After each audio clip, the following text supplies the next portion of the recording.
I know if I'm going to glass this board now, I've shaped it, I need to make this room better, so I'll see if I can make some magic happen and make this room finished. Well, that's not enough.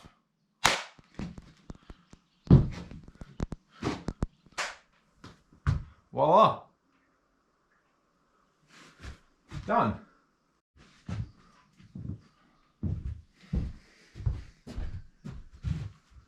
Alright, now I've got lights. Let's see how I did with the shaping. I've pretty happy with the way that it looked without lights. I ordered a pre-shaped blank from Mondo Surf. Now I get to check how it looks with lights. Obviously it's a pre-shaped blank. I didn't have to do that much to it, but what I did to it, I thought it turned out really good. The dimensions on it that I got were 6'1" by 19 by 2.5, without the lights. But now I got lights, I can see all the shadows and stuff. Take a quick look at it. I can see that where I trimmed the rail so it's not so fat on the rail, I can see that now. There's a little bit of a high spot from the middle up to the nose. So I've just flattened out the edge and pinched the rail a little bit on through from the nose to sort of where the tail starts. So I've pulled that down so it doesn't feel so buoyant when you put it on rail. Up there, I don't know whether you can see it on the film, but you can see that shadow now on both sides. There's a bit of a hip or a little bit of a bump there. Turn it over. Oh, you can see I can see the concave now. I can see a little bit more just in the nose here where it's not even. Makes it a hell of a lot easier to see. For shaping a high performance board, it's very easy, and time so much easier than shaping from scratch. Makes it a lot easier to see. Yeah, so I can see a lot more now. I'm pretty happy with the concave, the way it turned out. It's like pretty aggressive, but apparently that's where all the speed comes from. I rolled the rails on the bottom. They turned out really nice. I'm really happy with the way it looks. I took the thickness down in the nose. I made a really deep double concave through the fins, and I did take out a little bit of more concave just in front of the two front fins from this little spot here, about 10 centimeters from the middle. Then I made the concave a little bit deeper just here, you know. Wow, I've never actually had lights in a shaping bay before, ever, until now. Like I've shaped boards out in the sun and whatnot. Just need to thin out the nose a little bit more, and then I need to blend the tuck the bottom part of the rail because it's a sharp edge here. Other than that, I highly recommend number 17. This is the number 17 shape. Never had a setup like this. And now, yeah, now I have one. And I can see everything.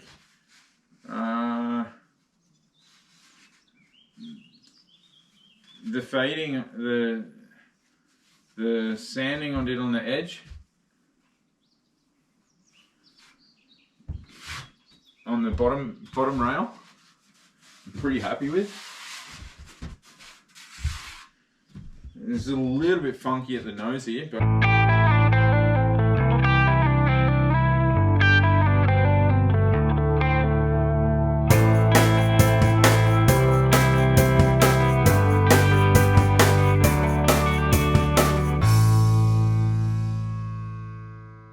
concave starts just in here where I've taken 5 or 6 mil out. I can see that now I got shadow. I can see that I've gone a little bit harder on one side and not on the other, and I haven't blended it in very well on the center line.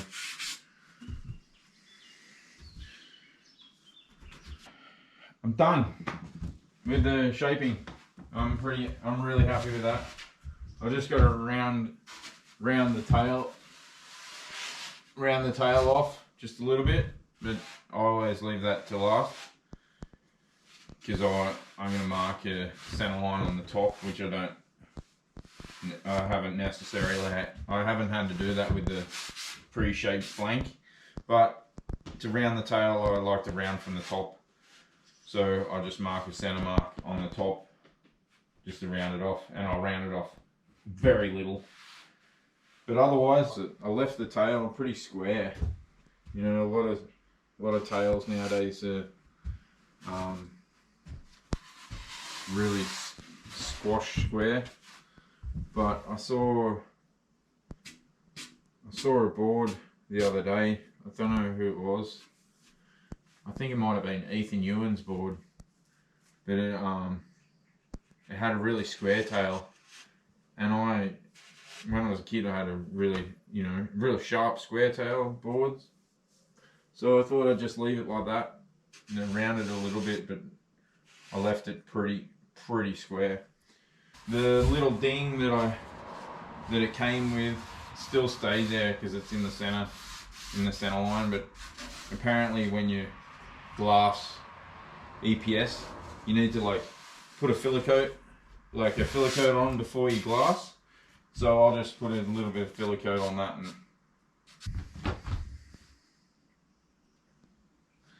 just did a bunch of fine tuning to it, sorted out the bump in the concave and sorted out the nose the best I can. I'm really happy with the way that it looks at the moment. Now I'm just going to glass it. I had a burn ex Tom Carroll board once, and it was 6-1 as well, and I'm not sure how thick or how wide it was, but it's the shape of this one. It just looks very similar to that. So I rode that for a bunch of years. It was a second-hand board, obviously, and it had channels in the middle of the board. But I'm really happy with the way this one turned out. I made the concave in the nose really a little bit deeper, just for to help that water come in when you're paddling for waves. Otherwise, I'm really stoked with this board. I just want to glass it now. The double concave, I cleaned it up a little bit. The transition in between the concave to the double is a little bit better now. It's a little smoother, and the rails and everything look as they should, or as I think they should. So now it's just to set the fins. I think I'll set the fins before I glass it, so you don't see them, so I can run the carbon over the top. I measured out the fin placement for the same as that board, the Proctor board, because I was really happy with the way this rode. So I've taken a lot of the measurements off this board as well, all the thicknesses from the nose, because the thicknesses on this nose, this pretty much from here, from the middle to the nose, had to be shaped pretty heavily, whereas the tail, it didn't need to be shaped as heavily. I think it's got to do with like the thickness.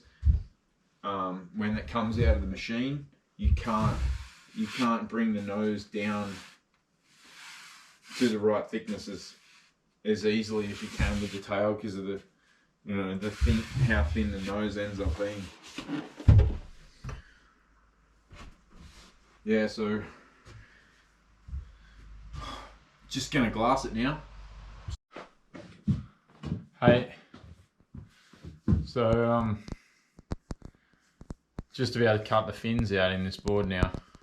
It'd be really appreciated if you like and subscribe to the channel. That really helps motivate me to make films like this. Now I've got myself set up with a nice shaping bay. I'm going to try to shape a lot more boards for myself and use them on the European WQS when I start competing in 6 weeks. So yeah, the competitions start in 6 weeks from now. Started my boot camp training, and I'll have to get this finished. I also have to get my my van set up ready for the trip. So it's 4 weeks in a row. Hey, cat. 4 weeks in a row, and I'm skipping the first event in England. I don't want to travel across the channel, and it's kind of difficult to drive on the wrong side of the road or drive on the left side of the road with the right hand drive. It's, yeah, gonna confuse the shit out of me, and they only take the 4 best results out of the competitions. So I can skip the England one and I can go straight to France, and which is an easier drive because it's straight down the coast. For me, it's a long way. It's like 30 hours to drive to France, but after I get there, then it's only a short drive between each trip. Cat's gonna climb up the wall. No, it's not. Go on. Oh. Anyhow, yeah, it'd be awesome if you can give us a thumbs up and a like if you like the videos. If not, it doesn't matter. Even if it's a thumb down, it's good publicity. But if you can subscribe, that'll really help. So this will be the introductory to the next video, which I'll show you how I cut the fins out and glass the board in carbon. I've got the carbon here. It's a carbon that I haven't used before, so it's going to be quite interesting for me just to lay up this carbon on the board